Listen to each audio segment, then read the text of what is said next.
Hello and welcome to Card Shop Insiders, the podcast where we combine decades of experience from both sides of the counter to take you inside the business of local game stores and collectible gaming hobbies. I'm Noah, and I play games, lots of them. Hi, I'm John. I'm a 26-year veteran of this industry. Thank you for listening to us. Well, John, with our combined perspectives, we are ready to take them inside the business of card gaming, and we like to start with the news. Do you want to start with any particular piece of the news today? No, go ahead. You got a good fix on it. Well, unless we want to start with Magic. Well, I was going to start with Magic. Okay.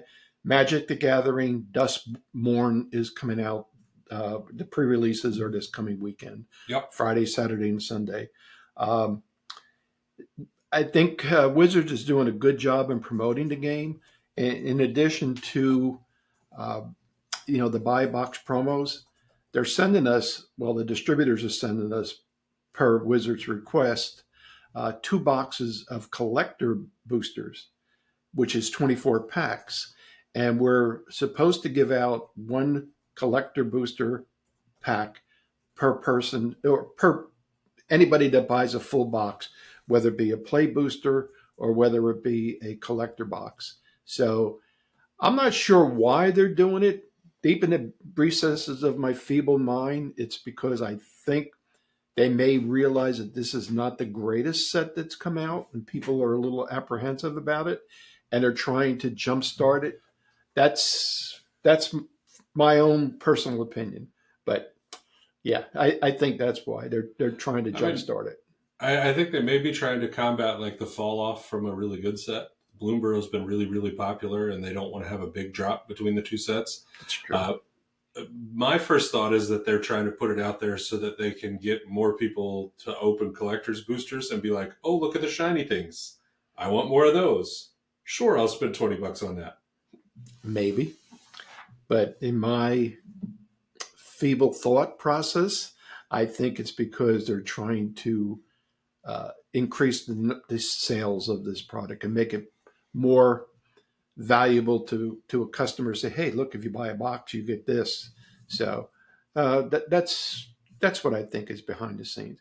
But again, it's at a cost to Wizards. And as you mentioned before, we don't give tax advice, but that's a tax write-off for them. And they're always doing something like this, though. They come up with innovative ways to help the retailers out, most of the time. Let's put it that way. Most of the time. Most of the time. All right. Well, I had a couple of pieces of news other than the release coming up this weekend. First, and maybe the least significant news that came out, the Netflix series that they had announced for Magic has been canceled. So that was supposed to be an animated series. It was big hype. They were supposed to have some big voice actor names. The Russo brothers that directed a lot of the Marvel movies were supposed to be in charge of it. And then with the pandemic and a bunch of other stuff over the last couple of years, it sounds like it's been officially dropped and is not going to happen. So how many years in the making or in the inception has it been when they 5. First announced? 5? I think 5. It's been that long. I think they announced it right before the pandemic stuff. Have they done any work on it so far? I don't think so. I think that's part of the thing is like they never really got it going because of the pandemic and things. And so I wonder if it's because of money. Well, one of the reasons it's cited is Netflix had a huge loss over the last couple of quarters. And so they're dropping like unstarted projects left and right. And this was one of the ones that wasn't started. They lost the Russo brothers like a year or so ago. They said they weren't going to produce it anymore. And so they tried to find somebody to replace, and now it's out. But it's interesting. Another non-card gaming card game story. Like it was going to get on Netflix, which would have been interesting. Games like Yu-Gi-Oh! And Pokemon have big animated followings, and so Magic's just trying to diversify the stream there. But other news, the Ghostbusters crossover Secret Lair was announced. Comes out September 30th. Another one of those direct consumer products from Magic, but they're going to have Ghostbusters themed cards. They've got alternate art variants of 5 cards, I think it was. Is Dan Aykroyd going to be? No, they all feature Slimer. Oh, okay. So they're all Slimer arts, but it kind of tips its hat to the possibility that there may be more Ghostbusters stuff somehow in the future. They've clearly got a license developed for it, so that's an interesting bit of news. And then maybe most controversially out of the Magic news, an article from Game Rant says that Hasbro's CEO confirms the company has been using AI. Yeah, And I looked at that this morning. I printed it out. yeah, I mean, that's a big deal. Like, especially because Magic had already said they weren't using AI.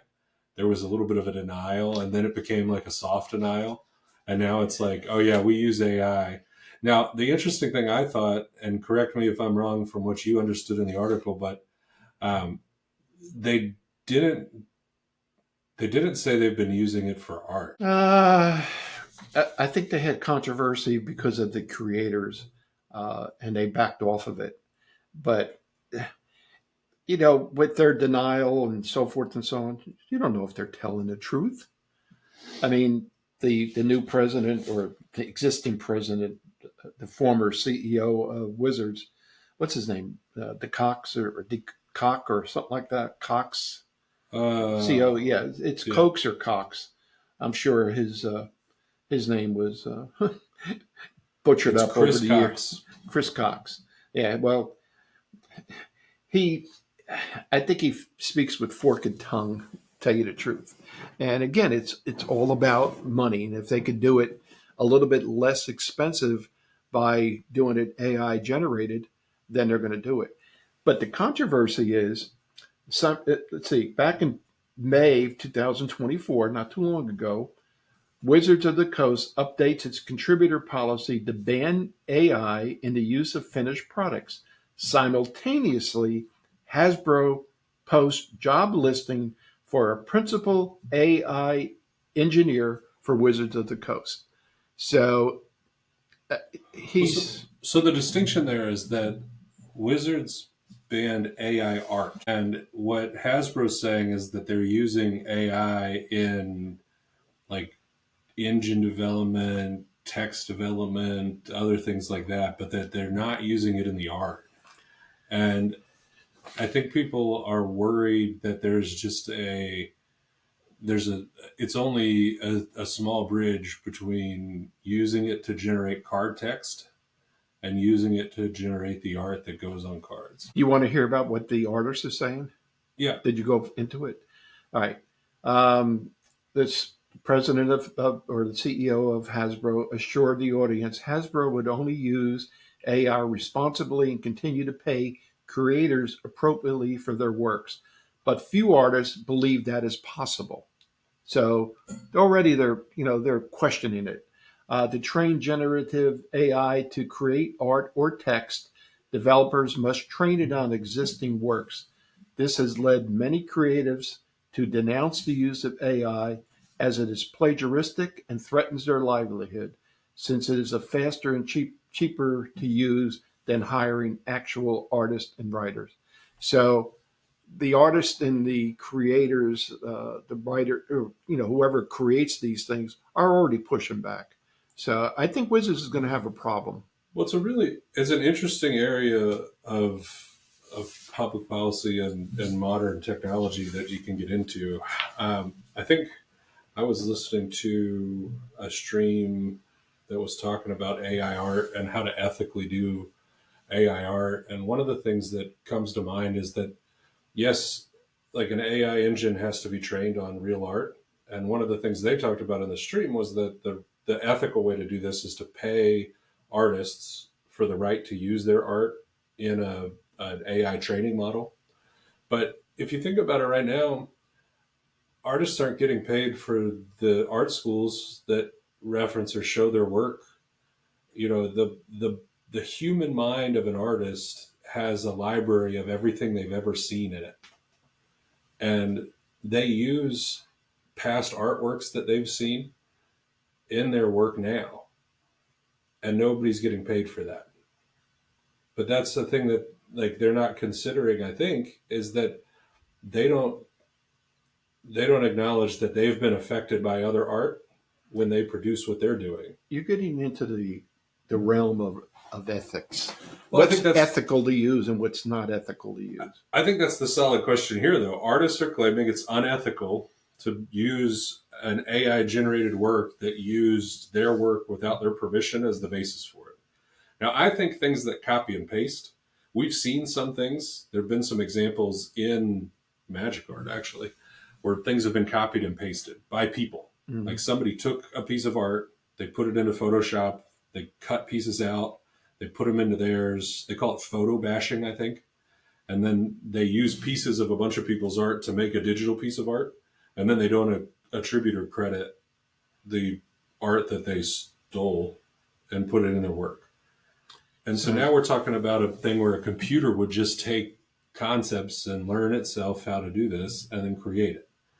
And I liked the idea from the stream that I listened to that they said, like, you can get artists that agree and will pay or will be paid to put their art into the AI generative model. Um, I think it's going to be a place where like ethics and public policy catch up. Like technology just develops faster than we develop understanding of it. You know who's really going to benefit from this? The legals, the lawyers, Certain and lawyers, certain yeah, lawyers, because this is a whole new, this is a minefield for for the companies and for artists or writers or actresses actors when it came to Disney. They had problems with AI as far as some of the actresses and actors say, hey, no, you're not going to, you can't use it with my likeness or something like that. But so it's going to create a lot of legal problems in the future. And well, this it's a legal minefield, is very basically. similar to the argument that was made between like 1997 and 2005 about the internet. Yeah, Like well, putting information on the internet is going to violate copyrights. It's going to violate privacy. What about pictures of me that are taken in public? What about videos of celebrities that are put on the internet? How does the law and how does society evolve to deal with this? What do you do about works of art that are in a museum that I can take a picture of in the museum and then suddenly I can put it on my blog? but theoretically, you're supposed to put a credit there to the artist or where you got that Well, from. you have to remember plagiarism isn't a crime. Plagiarism is an academic ethics problem. Like, True. there's not a Yeah, law against plagiarism in that's most true. places. It's a question of what is ethically sound and appropriate. Unless you're the professor and he said, you plagiarized, so you get an F, you're out Well, of that's here. an academic thing. Yeah, If you're passing off that work for you to get a grade, there's rules against that, and you get in trouble for it, right? true. But But we massage, even in our everyday life, we massage some of these things. Like for this podcast, I take an article that I read about, and sometimes I'll read it verbatim. Sometimes I'll massage it a little bit, put my own words into it. Uh, this is a different world we're in, and yeah, it's yeah. I mean, it's going well, to be a big problem in the near future that's going to need to be solved, and these companies better just be careful because the backlash against it sometimes it's not worth the backlash. Well, I think they have to educate and inform. I think you have to be more open with what you're doing with about it. I think it's hard because you want to keep your proprietary stuff proprietary, right?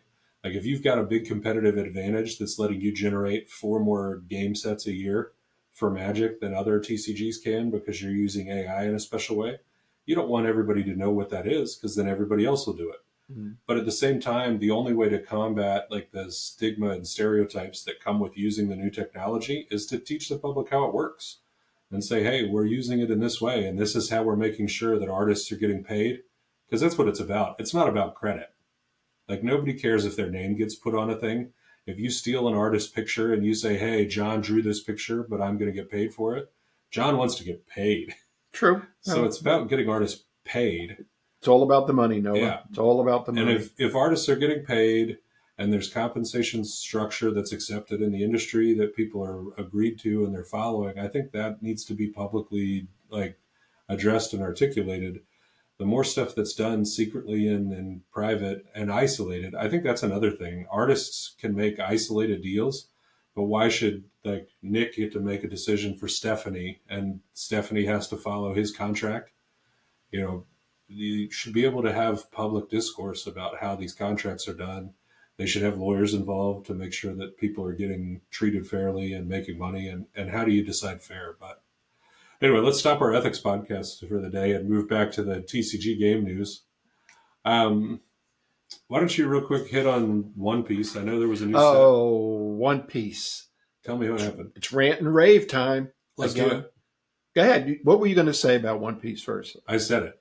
You said it. John, all right. Tell us about One Piece. One Piece. The new set is called Two Legends. It's OP8. Again, I had pre-ordered 12 from my distributor, Alliance Games. And when I went to call up last week to say, hey, you're going to be able to ship me my 12, they said, no, you're getting none, which pissed me off to no end. And I said, why? They said, well, we only got 20% of our order. And naturally, it went to all the other, bigger retailers or whatever the hell they did with it. So I got none. So naturally, in order to, to satisfy my customer base, I looked online and I got on eBay and I saw a couple of boxes that I bought, and the seller had already sold 458 boxes. Are you serious? I am 100% serious. Oh my gosh. I mean, I'm not going to name the seller because when the box came, I know where it came from. It came from a place in Connecticut. Okay. And it gave the name of the store and everything. And I got online and it's a legitimate store. And this guy always has massive amounts of stuff that he sells. And he's got almost 500,000 reviews, which means probably he sold over 1.5 million items already, because you don't get reviews for every item you sell. But it just pisses me off to no end. I mean, how the hell 400? Well, now it's up to 470 because I looked online this morning. That's 39 cases of. And you can't get. Can't get one box. So that's my ranting and raving, and it's not going to do any good. I mean, I'm not sure if ranting and raving on that questionnaire really had any bearing on what I got last time. I think what happened was that the distributor got a secondary wave coming in, and they said, well, now we're going to give John at the toy factory, a couple of these boxes to shut him up, to appease him. But it's frustrating. How the hell are we going to run tournaments? And people are saying, do you have OP8? No. I mean, yeah, I have 2 boxes and I'll use them for tournament play, but you can't buy any because I don't have enough. I mean, the problem is if you buy it on the secondary market, you have to charge more for it than what they can pay for it somewhere else. Right, because I have to pay tax on it too. Right. I don't get it tax exempt. Right, because it's not tax exempt when you buy it on the secondary market. Nope. So it's not a sustainable business model for a small shop to be buying boxes from somebody else and paying full price plus tax plus shipping, maybe free shipping if you're lucky. But yeah, I just, it's an old drum that we've beaten many times. But like, how do you beat the distribution monster? You can't. I mean, I've been in business 26 years now, and you just can't. I mean, this guy that got 470 boxes, he probably deals with one of the other companies that are able to distribute this product. And he buys in huge case quantities. So they're saying, hey, we can get it all out at one time, one shipping, and it's done. So they're probably feeding the beast that way. Yeah. And the little stores suffer. And I've bought stuff online a couple of times on eBay or from somebody else, just in order to satisfy my customer base.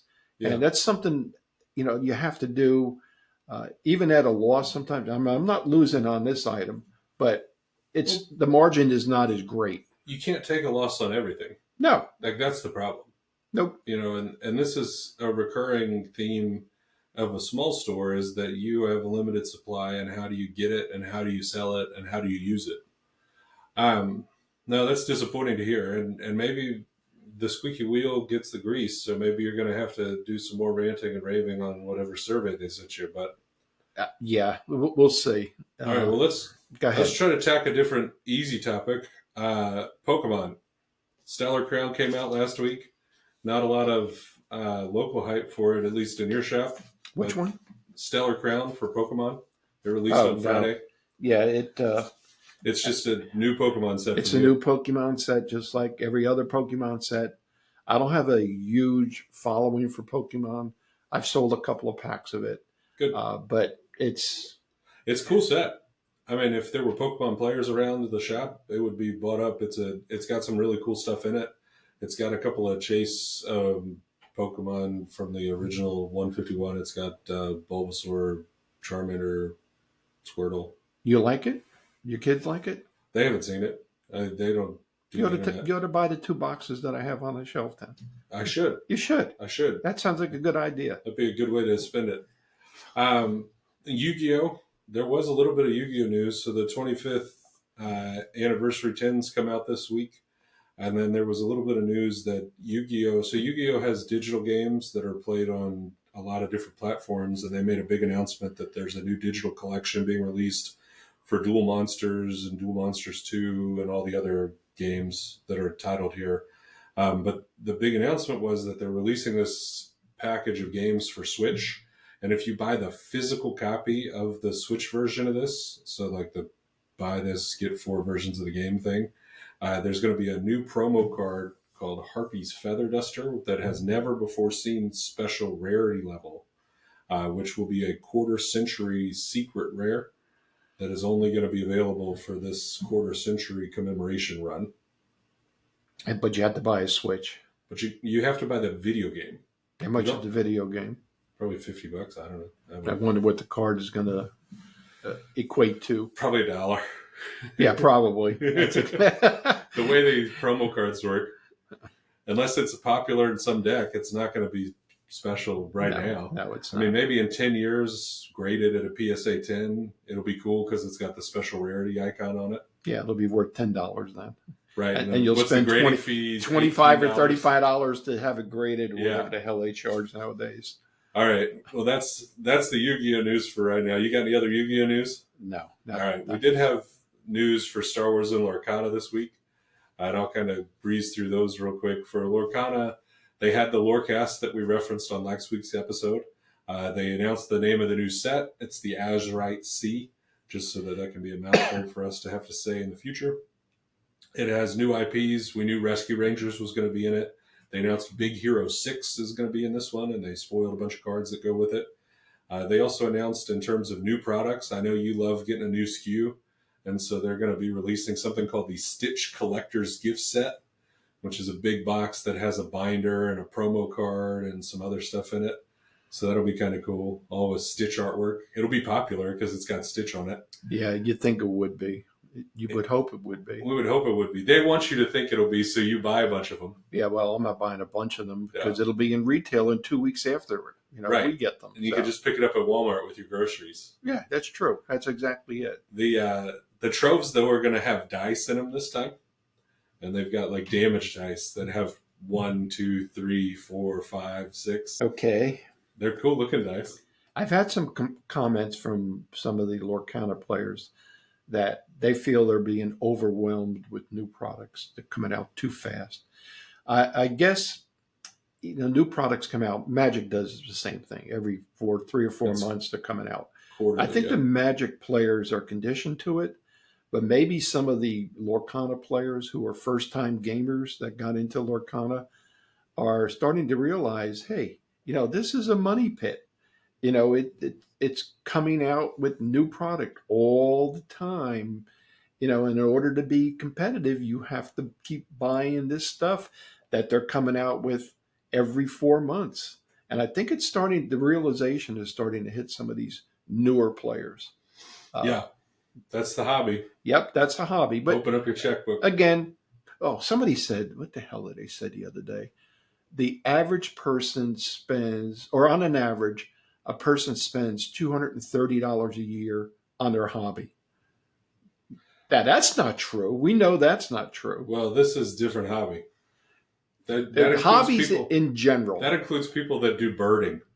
They bought one pair of binoculars one time, and now they sit outside and look at birds. Yeah, but as a golfer, you go out and buy a new set Golf of costs clubs. $100 a round, man. Yeah, I mean, you buy golf balls. What are they? $40 for for cheap ones at the refurbished store. So you're going to spend money on your hobby, and it's not going to be $230. That's for damn sure. No. Unless they took 330. How many people in the United States now? 330 million or something like that. I don't know, something like that. Maybe they average it out over those 330 million to come out with $230. But those basement dwellers with no lives. That's not true.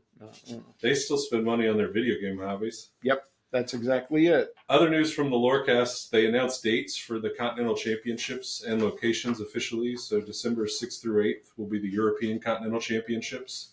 It'll be in Disney Paris. They did announce that there will be some format for a last chance qualifier. So if people aren't qualified yet, they can try to play into the tournament the day before. So on December 5th, there'll be a last chance qualifier tournament. And if you win or get in the top whatever of that tournament, you get into the world or the European Championship. And then the North American Championship is scheduled for January 10th through 23rd. Nope, 10th through 13th. Can't type. Where? In Disneyland, at the Disneyland Hotel in California. Now, are they going to pay for some of these people to travel there? Some of these They have not made any announcement about any travel compensation or anything. So I think it's going to be pay your way. You're going to pay your way to Paris? You could have went last year. They should have had it last year. I'd have gone. I know. No, I mean, I haven't played in any of the DLC tournaments yet. I'd be interested to. I really couldn't do it when it was in Atlanta, which was the most reasonable one for us to travel to. So it looks like it's probably not going to happen on this cycle. I mean, the most likely thing would be if they have a last chance qualifier for the World Championships, because they're doing that in Orlando.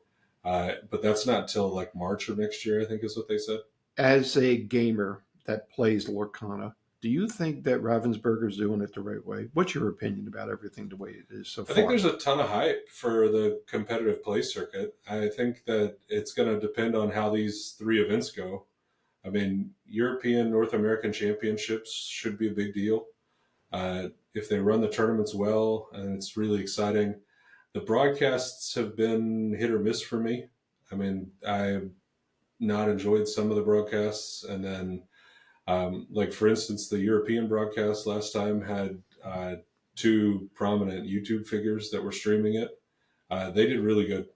They play the game. They both play the game well, and they were really interesting to listen to, and they could give you good kind of play-by-play insight as you were watching. But some of the North American broadcasts, I mean, they spend some time talking about Loungefly backpacks while there's gameplay going on. I'm like, I understand that the game is trying to appeal to a broad audience, but you're watching a competitive tournament. I'm not watching, somebody stream about Loungefly. When they first started with Lorcana, you and I both know they had a lot of problems with distribution of product, not enough product. Are they going too fast now? Are they starting to lose people in the dust, and the people that they're leaving in the dust are getting disinterested in the game? So none of it shocks me because I play games. Like I know the cadence for Magic set releases, all the other stuff. There's always the next product coming out.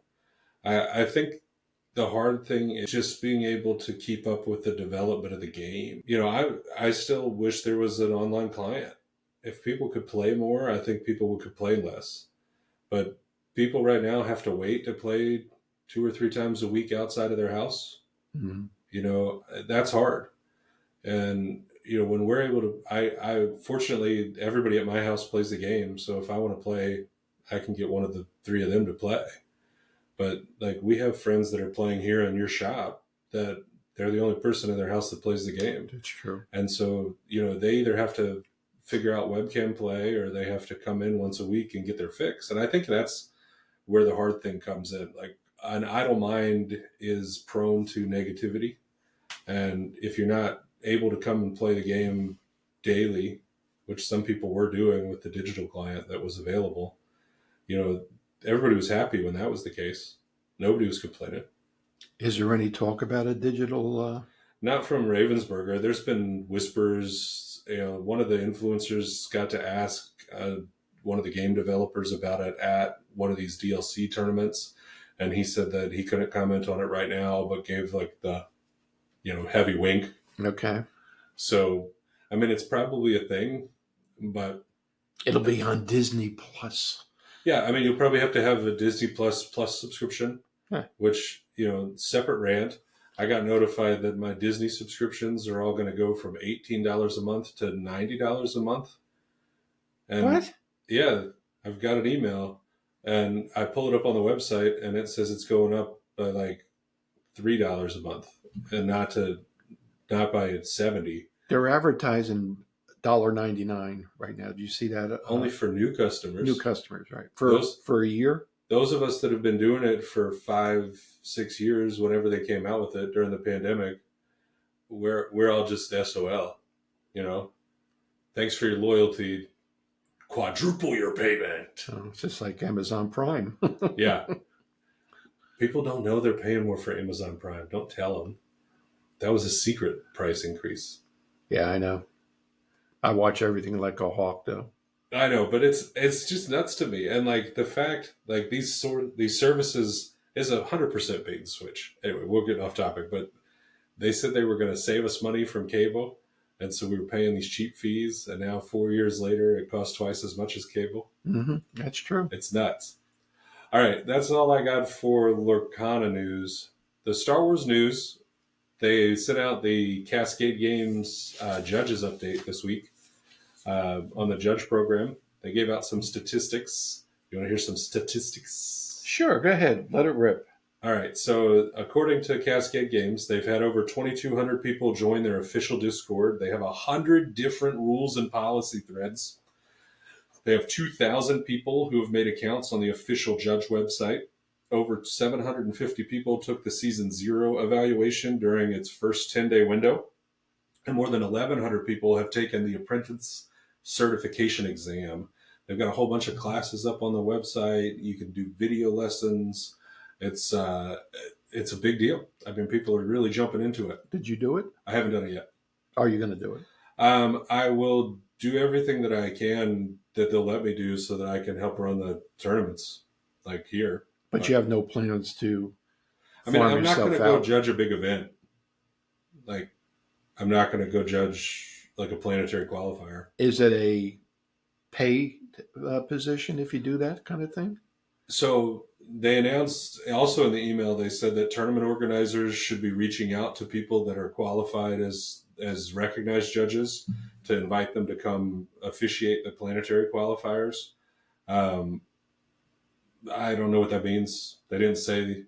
I mean, I would assume. And the closest one is in South Carolina, correct? Right. So if I got a phone call that was like, hey, you want to come judge this? I'm looking at like a 4.5-hour drive, overnight stay, full day of tournament play, maybe another overnight stay. Like, that's a lot of money just for me to watch other people and me to judge. I agree. I mean, it's not how I have my most fun in the game.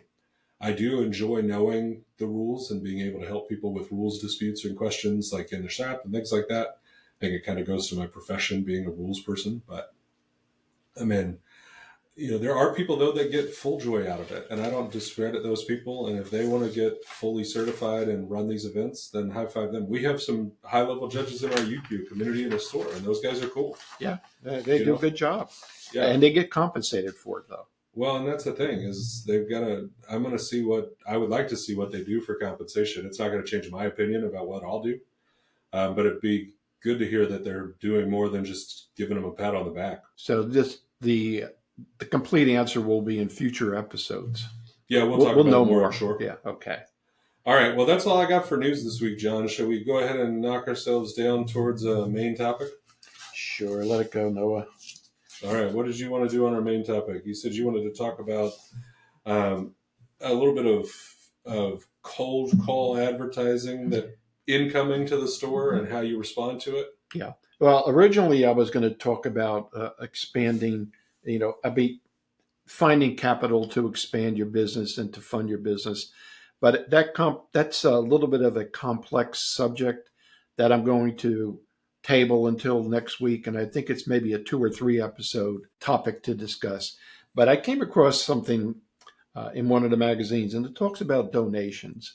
Now, I'm talking about people will either calling the store or coming into the store and asking for donations. And I get that all the time. Now, I'm always getting calls from the policeman's benevolent fund. Okay. And my answer to it is I do not take telephone solicitations over the phone, and I say goodbye and I hang up. It might be rude to do so, but it happens all the time. Oh yeah. And as a business, I think either people or these organizations, all they do is go down a call list, and everybody wants your money. They think because you have a business that you have a lot of money, and you don't. You really don't. And yeah, it's tax deductible, but we're not going to get into tax advice. But it is tax deductible, depending upon what bracket you're in and how you do your taxes. But you get a lot of customers, even not as much anymore because I've had to turn a lot of people away. But I hate if a good customer comes into the store and they say, "Hey, we're having this event, and do you want to buy a table at $200?" I really don't have $200, or I don't have the resources to man that table or to sponsor that table, especially the resources to do so. So I politely and as best as I possibly can decline to do it. And it hasn't happened as much as it did over previous years. But people come up and down the hallway and they see that you're open. They'll come in and they'll say, "Hey, we're sponsoring, this thing at the school. Do you want to, do you want to participate and give free product?" And I've given free product sometimes to schools. They don't do it as much as they used to do. Maybe they're not doing that type of event anymore. But yeah, I mean, do you want to sponsor an event at this street fair that we're doing? No, I don't have the money. This is something that I guess you're going to have to keep an eye on. I'm not saying that you can't donate. If you have the resources, the monetary resources to do it, go ahead and do it. It's a good business practice if you can afford it. But with times being the way they are right now, there's just too many of them out there looking to get your money. Yeah. And I'm not going to expand on it too much today because I wasn't prepared. But yeah, I mean, Well, a couple of things come to my mind when you think about it. There's a lot of different types of requests that we could maybe brainstorm and think out. But like you've mentioned, like people that want you to buy like a booth or a stall at some sort of a sale, like a community event where they do like booths and you can come and set up and sell stuff if you want to. You've mentioned like a direct solicitation for donated product, like for the school magic club or whatever, they're trying to run. Um, one that I get used, you mentioned charity organizations like the Police Benevolent Fund. One that we get a lot at our office is golf tournaments. People call and say, "Hey, do you want to sponsor a hole?" And I think depending on like the different type of ask, a small business owner, a card shop owner needs to think about the audience that's going to be addressed by like where the product's going to be. If you give a box of cards to the school for them to run Magic Club for a semester, are the students going to know that it came from the toy factory? And is it going to generate any sort of return where people come back to you with either goodwill or with interest to purchase more? well, I mean, you can't donate just with that premise in mind. I mean, you got to be somewhat benevolent if that's, if, yeah, I mean, it's always nice to have a return on your investment and consider your investment, your donation as an investment. Well, but And in the context of like picking between places. Like if you just accept like, hey, I want to make a donation of some kind. Maybe you've talked to your tax advisor and they say, hey, you're going to need to write off, like $1,200 in donations or something. And so you're looking for where to put that money. Are you going to sponsor a hole at a golf course? Like, Myself, no, because no, but it should somebody? We're talking about card shops here. Like, it doesn't right. make any sense in my mind for a card store owner to be like, yeah, sure, put my name on the sign at the 18th Yeah, on this charity golf tournament. they're going to look at it and say, "Who the hell is the toy factory?" Right. Like very little crossover interest, I would feel. But I mean, maybe the booth at a local shop or a local community gathering is a better place to put your money at. You know, and I think that's what I'm trying to say is like, don't just be motivated by return or what you're going to get out of it, but it's worth considering if you're going to make the donation. Make sure that you're doing it in a way that has the utility you want it to have. If it's Right. return for your store, that's one thing. If it's just some sort of service to the community, make sure it's going to a place that actually benefits the community. Now we do a charity event for Yu-Gi-Oh every year, and it's coming up in November, and Konami provides us with free packs. They're junky packs. They're things that they can't sell, but or they have a surplus of, but they're giving it to us for free to give out. And the requirement is a player has to come in with 5 cans of a certain type, certain size, and expiration date of non-perishable items, and they'll get a number of packs per win or whatever the heck it comes out to be. And I always donate to the local food bank. A lot of people come in, and instead of their 5 cans, they'll come in with 15 or 20, and that's happened before. And if there's not a lot of uh, product coming in like that as far as donations, I'll take some money and I'll go to Costco or Sam's Club and I'll buy a couple of cases of canned goods and bring that over to the place that I'm donating it for, and I get a receipt for it. Yeah. And that's Konami. Konami does a good job when it comes to that. Now, Wizards of the Coast, they don't have a program like that. However, they give us a lot of free product as far as welcome packs. I think they're coming out with welcome decks again. So if a school comes, if a teacher comes in and says, "Hey, we're going to start a magic club. Do you want to donate?" I have product that was free of charge to me that I can donate. Plus, I have probably 1,000 spin down counters that Yeah. I've accumulated over the years. I'll grab a whole, handful of spin down counters and say, "Give this," or regular counters and give this to your players. And Yeah. I've had some people come in that have been in these clubs, and I opened up the store on Saturday to one of the card clubs, but that was before the pandemic, Mm-hmm. and then the pandemic changed the whole dynamics of it. So we no longer get those players. However, those players now are in high school, so they come in and say, "Hey, I was in that club, and you gave us this, and so forth and so on." Uh, so we're in high school now, so we're going to play. We're going to continue to participate and play in your store, which is good. Yeah. No, I That's like that. that's it as far as my thoughts on donation. You got to be very careful because everybody and their brother will look for a handout. It happens all the time, whether stopping in your store or going up and down, the telephone list. They'll call you. Yeah. And a lot of times, this is the way I am. If a kid comes in and he doesn't have a lot of money, you could tell he doesn't have a lot of money. You get that feeling, and he's playing with a paper mat or something like that to protect his cards, and he doesn't have sleeves. One week I may give him sleeves, and I'll say, "Here, put those things in sleeves. You don't want to ruin them." And if he continues to come into the store and he plays, I may, have a mat that's not selling very well. I'll just give him the mat and I'll say, "Here, when's your birthday?" He'll say, uh, "Next January." Well, here's an early birthday present, and I'll give it away. That's my charitable way of doing it. Yeah. I think that's a good way to do it. I think you do a good job, and I think you've given some good advice about how to consider it. You ready to jump over and do your 3 E's for the week? my educational aspect of it, of the podcast? Of Yes, course. this is an education-based podcast. Do we have to pay royalties to Snapple for using their Snapple facts? I don't know. At some point, it's going to be pretty close to a plagiarism claim, though. Yeah, where the hell We do is it? reference them by number most of the time. I've got some good stuff. What do you got? All right. Let's see. Let me start out with this one.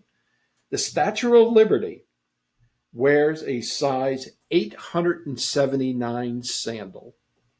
What? 879. That's Snapple fact number 444. All right. Now, speaking about feet, I know we talked last week about each foot has 26 bones in it, but your big toe only has 2 bones. Every other toe in your feet have 3 bones. I never thought about it that way before. Did you? Do you know that? Yeah. Yeah. Big toe only has 2 bones and the rest have 3. That's weird. That is interesting. All right. Now, I was playing around with these numbers the other day. Snapple fact 812. Now, picture 9 1 1 1 1 1 1 and so forth and so on. Okay. Times the same number of 1 1 1 1 1s. Okay. Okay. That comes out to, I'm not going to read the trillions or whatever. It comes out to 1 2 3 4 5 6 7 8 9 8 7 6 5 4 3 2 1. Okay. So it goes up to 9, and then it recedes back from 9 back to 1. And I started typing in 111 111 times 111 111. Yeah. And the number sequence actually came out to be the same. Not as far as this quantity is concerned, but it rose to, I think, the 6, and then from 5 4 3 2 1. Did you know that? I never knew that before. No. Yeah. Never done that before. Yeah, it's interesting. So that's a play on numbers. The biggest thing that I have today is Snapple fact 345. The popsicle was invented in 1905 by an 11-year-old boy. Really? And yep, 11-year-old boy. I don't know. I mean, I looked at the backstory of it. I got it right here. Because once I saw that, I said, how the hell does that work? An 11-year-old Frank Epperson invented the very first popsicle ice pop in the San Francisco Bay Area way back in 1905. And it says, that's right, we weren't joking. Popsicle was invented by a kid. After a long day of play, Frank went inside but left his cup of soda with the stirring stick still in it out on his porch. Left out overnight, the soda froze like an icicle. Curious, Frank gave the frozen soda a try, and whoa, popsicles were created. Now, I also, in my research of this, I looked back in 1905, and I couldn't find any freezing weather in San Francisco. And I looked at San Francisco itself. Mm-hmm. The coldest recorded temperature in San Francisco was back on December 11th, 1932, where it was 27 degrees. So, that, yeah. I'm feeling something funny. Yeah, it just did not equate as far as, the coldest temperature. Maybe it was outside I'm of... just going to have to start fact-checking these Snapple facts. Maybe it was outside of the San Francisco proper area. Who knows? I don't know. Frank named, we're getting back to Frank Epperson, he named his invention the Epicicle, and it quickly became his favorite treat. It was also a hit with all the kids in the neighborhood. In 1923, Frank decided to take his delicious Epicicles outside of the neighborhood and sell them at Neptune Beach. I guess that's out in, Neptune Beach, dubbed the West Coast Coney Island. Neptune flourished in the pre-Depression days, and customers loved Frank's Epicicles. And the article goes, about how it became, 2 popsicles and so forth and so on. And then ultimately, It was bought out by Lever Brothers, and it's a household name now. But yeah, 1905, it came out. I found that to be interesting. And the thing about the Snapple facts is I'm always looking for new information. Mm-hmm. Now, that piqued my curiosity, so I looked at the backstory. And, for me, it was educational. Oh, shoot, I never knew that. Let me see. That's it. That's all I've got today there, Noah. All right. Well, let's look at what we got to wrap us up. We got a couple things to close us out today. First, as we mentioned, our future episodes here, we're going to try to talk about business funding. Yeah. We're going to talk about how to get money for your business, where you get money to get started, some advice about where that could come from, and understanding how money works at the beginning of a business. So those are big deals. We did touch on it once before. Yeah, we did, but only as a superficial way. Yeah. But with that thought, we'll go ahead and start wrapping us up. We do want to thank everybody for listening to Card Shop Insiders. We're very grateful for your support and listening. And if you like the show, please subscribe and follow us on all the different platforms. The podcast can be found on Spotify, iTunes, and YouTube. And you can follow us on social media at Card Shop Insiders on Instagram and X. We would like to acknowledge our Patreon patrons. We have Ben Grant, Brandon, Logan, Drayden, Jake, and our newest Patreon, Brian. Thank you so much for supporting our efforts. If you would like to interact with the show or have questions you would like to see covered on future episodes, please head over to our YouTube channel and share a comment on our latest episode. We did have a couple of YouTube comments this week, one of which was from Brian telling us that we had earned his support on Patreon, and so we're glad to have him. But we look forward to having more comments on YouTube, and those do really help the podcast get introduced to new audiences by having interactions. You said he had a question, though. I'll get to that, but after we're done with the podcast, we're going to do that on the Patreon only video, which we're going to talk about right now. If you are able, willing, and interested in contributing financially to the show, we would like for you to sign up on Patreon.